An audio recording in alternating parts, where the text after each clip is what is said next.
Hello, today I'm going to talk about Invasion Earth, the final battle of the Soleimani Rim War by Game Designers Workshop in 1981.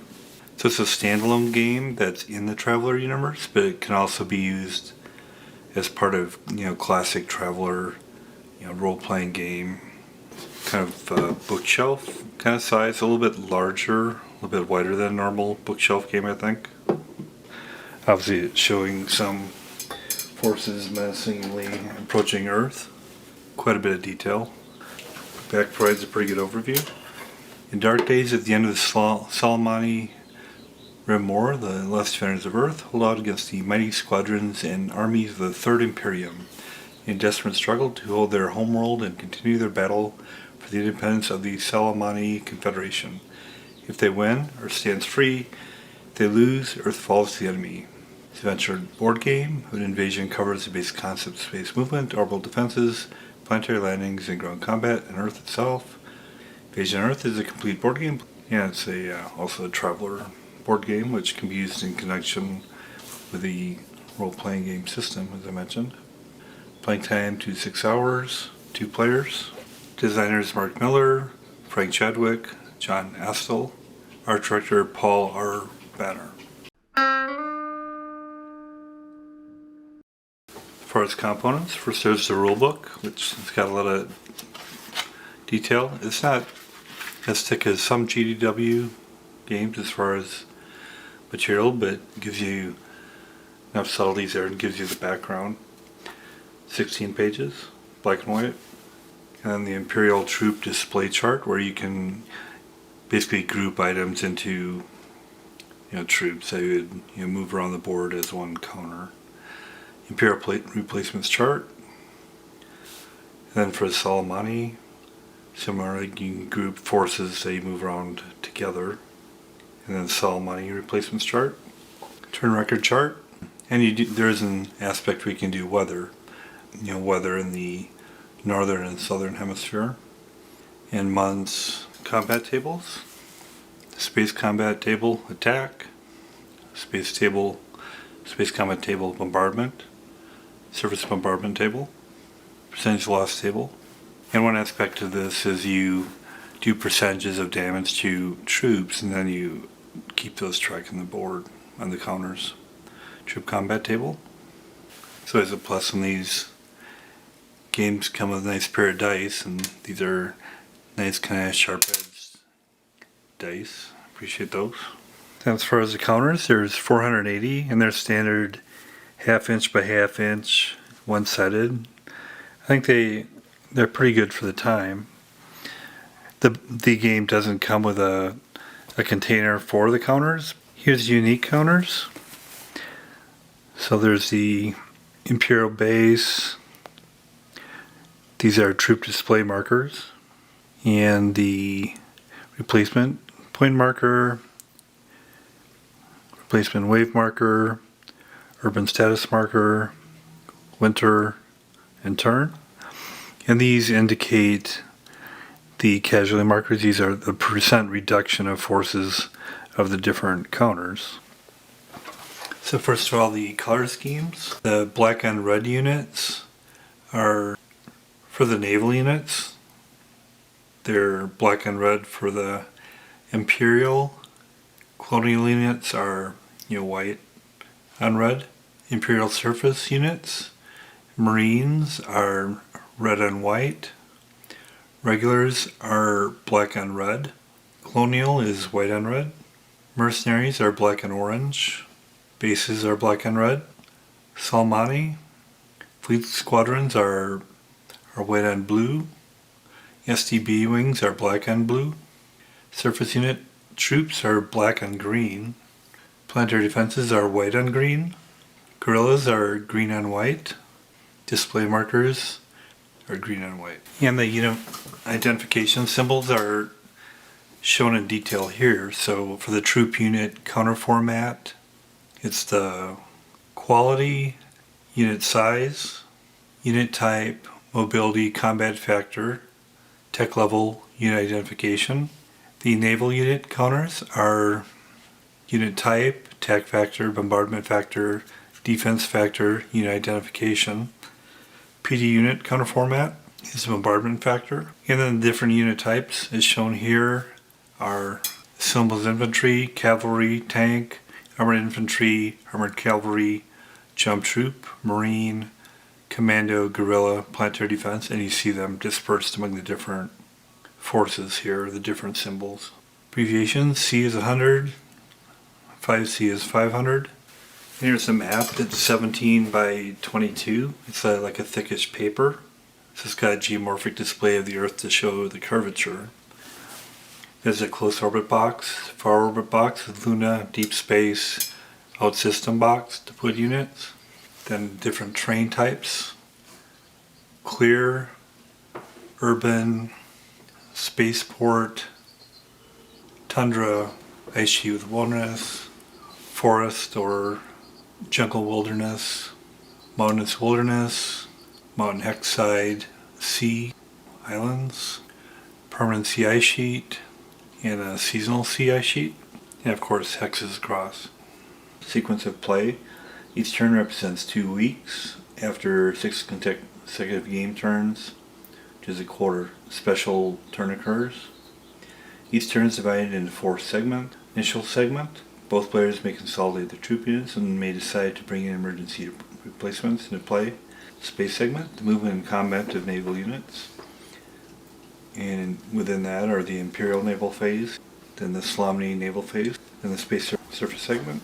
Interactions between units in the close orbit box, space box, and the surface of Terra occur. Within that, the mission allocation phase, STB activity phase, Overwatch combat phase, bombardment and defense fire phase, landing phase, restoration phase. All STB wings that come out of hiding in the segment go back into hiding. All naval units on the planetary bombardment mission are placed back in the close orbit box. In the surface segment, surface forces may move and engage in combat on the surface of Terra. The Imperial movement phase, combat phase, Solemnity movement phase, and then the combat phase, and the quarterly special turn. At the end of each quarter, the players determine if side has achieved victory. If there is no victor, both players receive replacements, and play continues for another quarter. So here's the initial setup. It's described in the order of battle chart, which is here, which shows the deployment of Soleimani and Imperial forces. So basically all the forces are initially used for both sides except the guerrillas. For the Soleimani won't come in till later, and they're just showed there. For the Imperial, I set them off to, configuring them these, fleet markers, which are then set in the out system box. And there's some items on the fleets that can't quite be transported yet because their combat vectors are too high. I'll set them over here, including some bases. So here's the fleet displays of the various Imperial units. And the transport capabilities are shown here, where AR can carry 600, BR is 20, CR is 5, and the rest can't carry any. So I've shown the carrying ships here, the transporting ships, and then above them I put what they're transporting. And those that aren't, I have kind of set up here. BRs can carry 20, so here's an example of those. ARs can carry 600, so for instance, an army here, and a base would be an example, or a corps, which is 100. You can carry 5 of those in a base, or 6 of those. Kind of distributed across the different ones. Some have heavy Imperial fleets, and then some with colonial aspects as well. Then the Soleimani, so basically all of them except for the guerrilla that come in later. So the naval units are all placed in the far orbit or near orbit box. So I'm just starting with all of the SDB wings in the close orbit box, and all of the fleet squadrons in the far orbit box. So one PD core is placed at each starport. Cores are the 1C, so they're 100 units of 100. So all P divisions, which the divisions are 20, are placed in urban hexes, which are the red hexes. One army is placed in any urban hex in Africa, Asia, North America, and South America, and they're the 5C, or 500, for instance here. Most of the corps are placed in urban hexes and starports with no more than one army-sized or corps-sized unit per hex, so distributed them across the different continents. Then all remaining troop and PD units are placed in any land hexes. Then the 8 corps-sized guerrilla units will be brought into play later. So here, for example, you can see corps, divisions, and other armies distributed across North and South America, and PDPs. And then the turn starts on April 1st. Victory. During a special turn at the end of the first quarter year, the players check the current situation in Terra to determine if Sci has achieved victory. Automatic victory. The Imperial player may abandon the attempt to recover Terra, in which case the Solemnity player wins a major victory. Standard victory. If the Imperial player does not abandon the invasion, play continues until the Solemnity have insufficient industrial and population resources remaining. For game purposes, this occurs when there are fewer than 10 urban hexes remaining to the Solemnity player. When this occurs, the Imperial players awarded 10 victory points. The victory point total is modified as -1 for each core the game lasted, -1 for each replacement wave taken by the Imperial player, +1 for all Solemnity non-guerrilla service units eliminated, +1 if all Solemnity naval units are eliminated. Victory point total 7 or more. Imperial decisive victory 4, 5, or 6. Imperial major victory 1, 2, or 3. Imperial marginal victory 0 to -1 draw. -2 or -3 Solemnity marginal victory. -4 or less Solemnity major victory. So for example here I'll go through a turn and I'll go through each of the phases just to capture all the highlights. I'm not going to move every unit I possibly can, and it's optional to move them anyway, but I'll show enough so you get a sense of it. So first of all, there's the initial segment where you can consolidate troop units and bring in emergency replacements, and we're not in the first phase, we're not doing that right now. And then we got the Imperial Naval phase where you move and you combat the Imperial units. So these are going to jump from the out system to deep space. That's all I'll be doing in their movement, and there's no combat because since there's no Solemnity in that area. So Solemnity space segment, they're going to take a bunch of their STPs that are in close orbit and hide them in the deep sea Terran Ocean. So I've hidden the majority of the STBs in the Terran Oceans, and I think the reason it works is because they have a variety of bombardment and defense factors. I'll put a couple more on here, but this is a 1-3, and this one's a 3-5. So I guess they don't know kind of what they're getting into for the different STPs there. And the remaining space Solemnity forces seem like kind of an overwhelming force coming here, so they're not going to engage them quite yet. They're going to want to get situated. They're going to have some of these naval units come into close orbit, and then some of the STBs go to far orbit.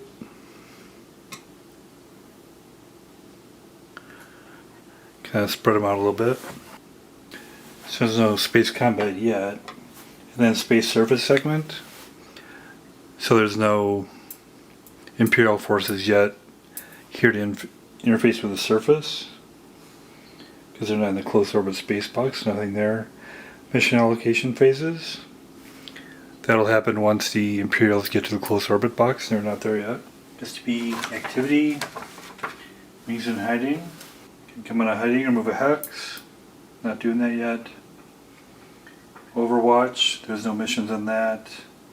Bombardment. No missions on that yet. Then landing or restoration phase. Surface combat yet. So we'll go to the next turn. So I'll move a turn, and it's the 3rd and 4th week of April. So there's no consolidation or replacements yet. So I'm not going to do any emergency replacements yet. And then we'll do the Imperial Naval phase. So they're going to move 4 of their fleets in the far orbit box now. They'll keep another couple of them back.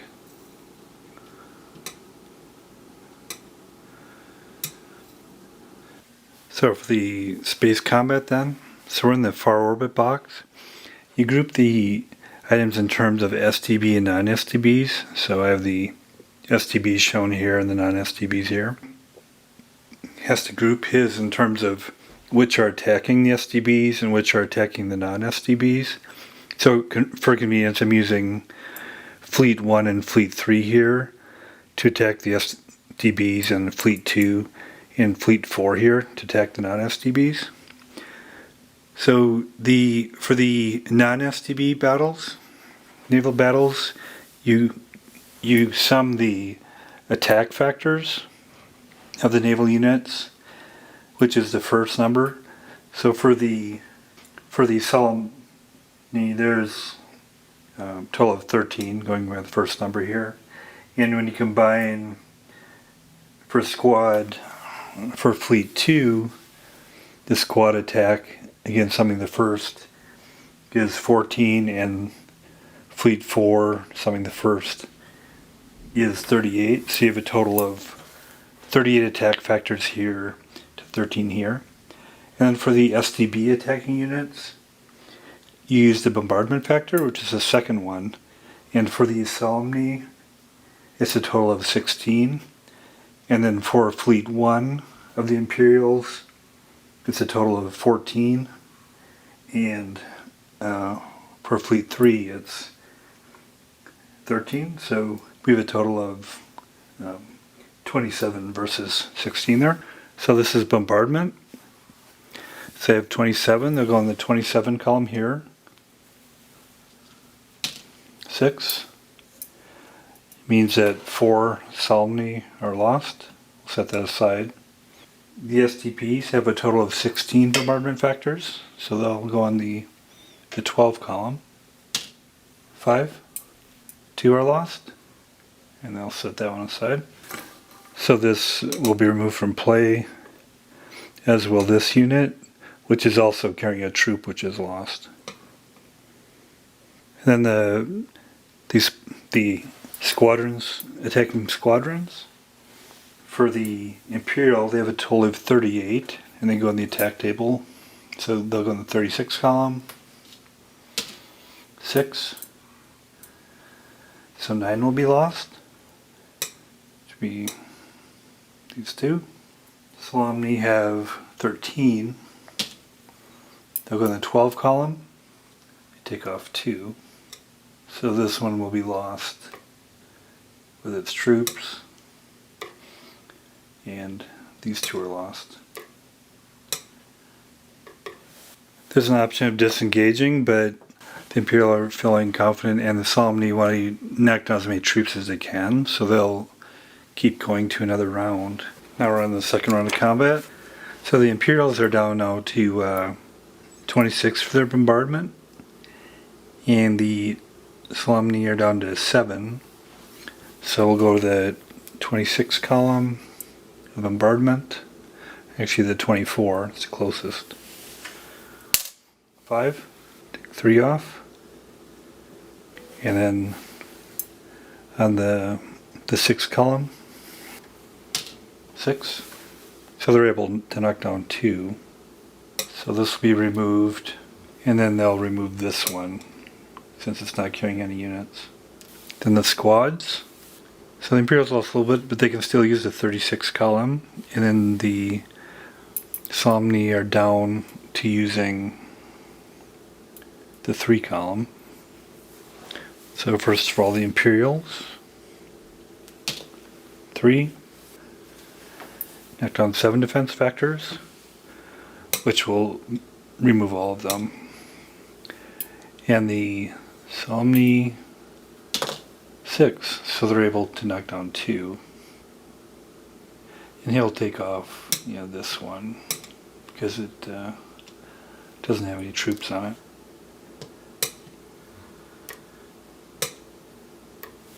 Now there's just STB battle, because the Imperial squad has routed the Solemnity squad. So now the Imperials have a total of 23 bombardment points, and the Solemnity have 5. So we'll go in the next one down to the 18 column to do 1. So they're only knocking down 1, but that's the minimum. They have to at least do that, so that means they have to lose a unit.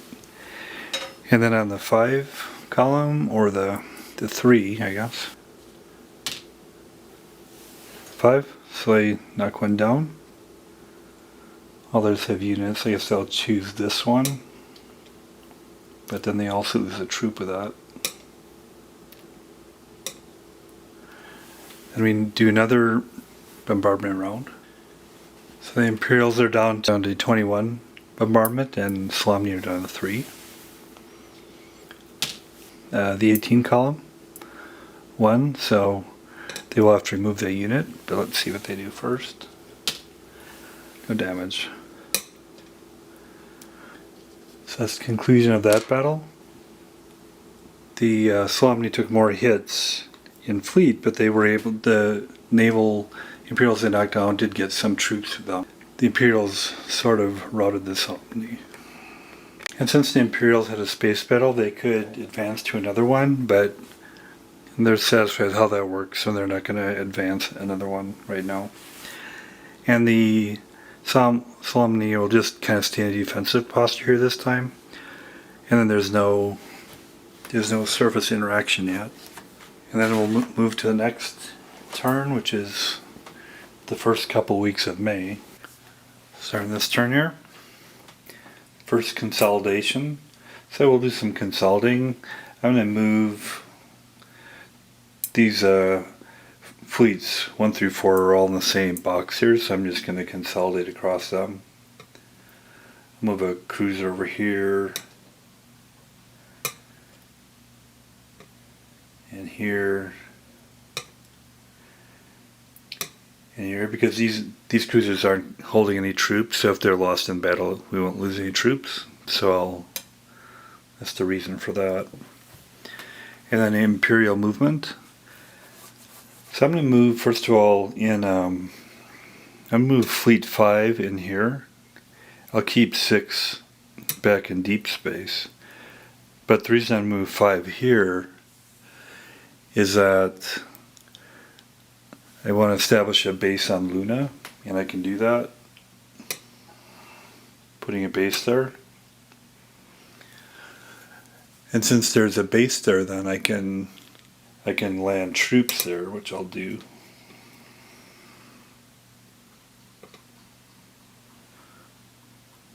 And also I'll keep this large carrier back here because it doesn't really have any offensive capability, but it does carry troops. Now I'll plan on moving him back to pick up some of the other items. Then these naval units just remaining will be just hanging out here to defend Luna in the far orbit. And then I'll move fleets 1 through 4 into the close orbit box.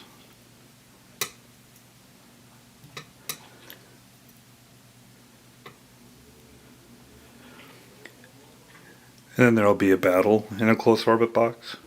So in the close orbit box now, we have, again, conveniently I've arranged it so these fleets are going against the SDBs and these 2 are going against the non-SDBs. For the bombardment factor, the troops have a total of 27, the SDBs have 14, and for the squadrons attacking each other, the attack factor is 34 versus 12. And I'll do that combat. Let's kind of show the results of that. So the conclusion of those battle rounds, it was about a 2-to-1 loss of both SDB and non-SDB units compared to the Imperial units as far as the naval units, which you expect from the higher strength of the Imperial. But by knocking out some naval units, the Solemni were able to take out troops corresponding with some of those as well, so to balance it out a little bit. The only naval units in the close order box are the Imperials. And now the Solemni naval phase, movement combat, they don't have any that are currently existing in space, so they won't be doing that. So space surface interaction. Basically what I'm going to try to do is land a bunch of troops and a base in Australia.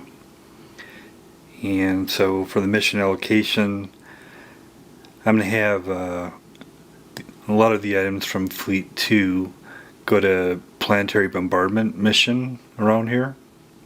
So I put them on the hex where they're bombarding.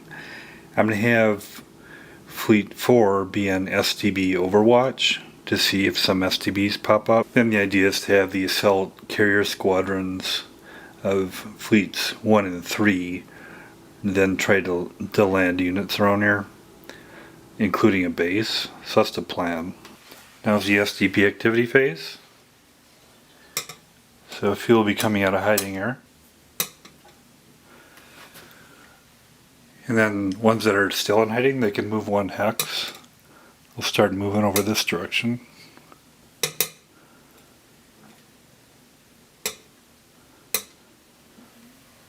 The others will stay where they're at. And now there's combat. Do the STB overwatch of the Imperial Overwatch units and the STBs. So they'll attack them individually. So we have the 125 up here against this one. So they both have a bombardment factor of 2. Go in the 1 column. So the SDB takes out this unit, which also loses a force. And then this cruiser will do a attack on this SDB, and it's 1 to 2. So bombardment table of 1. They're both on the table of 1. 5. Miss. They both miss. A 2 to a 2. So they're both on the 1 table again. Both miss. And then a 3 to a 2. So the Imperial goes on the 3 column. Takes them out. The STB responds. Misses. So they lose an STB. Bombardment and defensive fire phase. So PDs, STBs, and bombardment Imperial units fire. STBs, if they're firing at items in the close orbit box, fire at half strength. So this one will fire at 235. They're in the 1 column. Miss. This will fire at this unit, half strength. Miss. This one will fire at this unit. Miss. They all miss. And the PD units in Terra can do their defensive fire. And they're going to fire everything at the close orbit box to see what they can take out of here of the naval units. So when firing close orbit, they take their total bombardment strength of all the units they're firing there, divided by 2. And the bombardment strength is located up in the corner here. So their total is 127, so half of that is 64. And the Imperial units can't fire back. So the column would be 60. 4. So 5 defensive factors are lost. And the orbit player can choose which ones. And they'll take out this unit, because it doesn't have any troops on it. Surface bombardment then.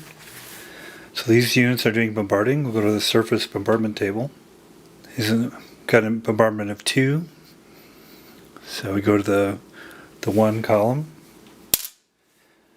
5. And then you modify it based on the tech level. And the tech level here is 14, so there's no modifier. So he doesn't do any damage. 1. One column here, tech level force, no modifier, does 10% damage. And you indicate that on the unit. Here, again, the one column, 6, no damage. 2 column, 1. And the tech level here is 14, so no modifier. He also does 10% damage. Landing phase. If units were coming down from close orbit to Terra, they could be fired at by PD or SDB. So for the PDs and SDBs firing at the Imperial units coming from close orbit to landing on Terra, you total the bombardment factors of the ones in range. If you look at the total then, this one's in range as well. So you have 2, 8, 10, 14, 20. So you have 20 bombardment factors coming down here as it's coming down. Tech level, best is 12 versus 12, so there's no tech level change.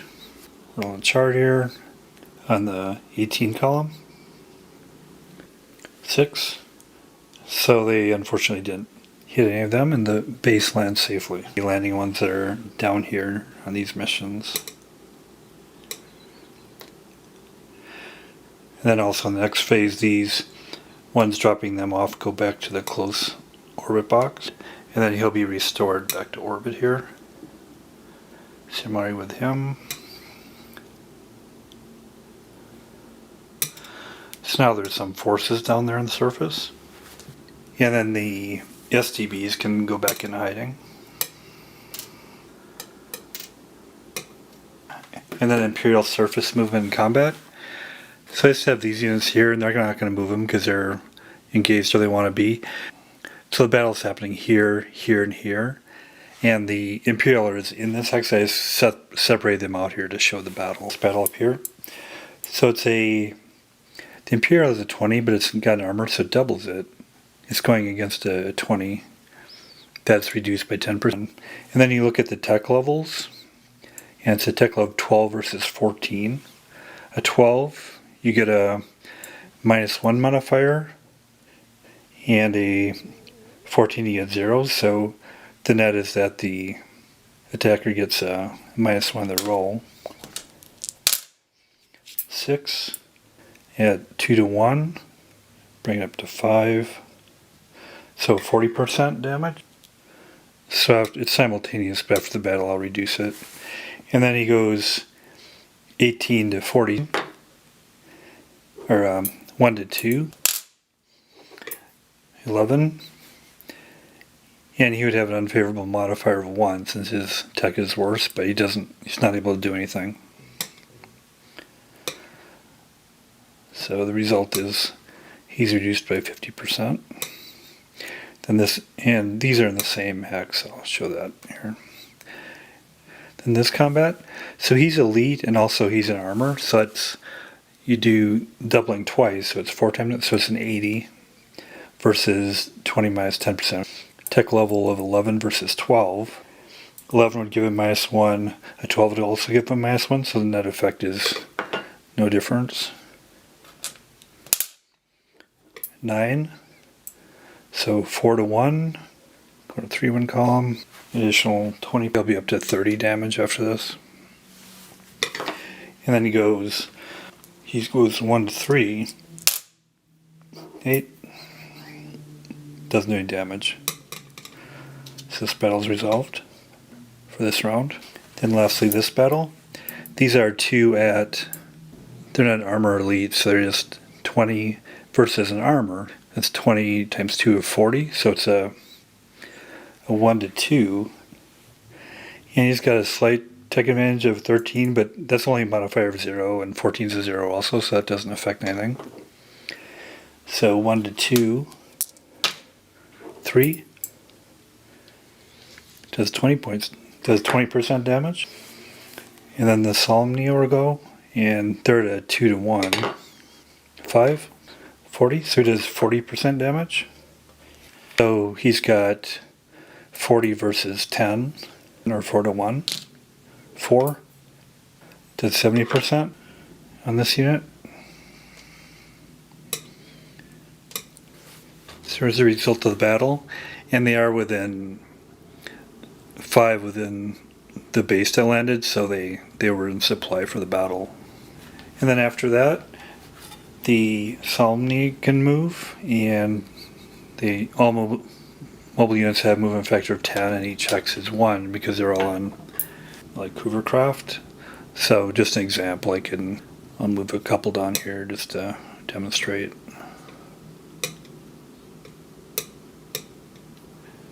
And then play continues with the rest of the Solemnity movement and combat. So hopefully that gives you enough of a sense of how to play. Invasion Earth, the final battle of the Soleimani Rim War from Game Designers Workshop in 1981. It's a standalone game, but also can be used for campaigns in the classic Traveller RPG universe. Fun and quite enjoyable.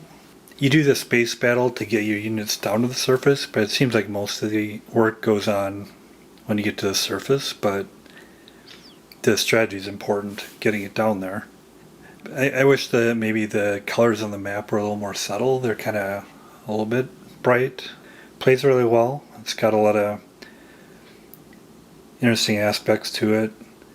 I like how they do the damage where you do your percent reductions. I'd recommend if you get a copy. Definitely a good tie into the Traveller universe. And if you're looking for a standalone game where you got space and ground warfare going on, it's a lot going for it. I'll give it a 7 out of 10. Thanks a lot.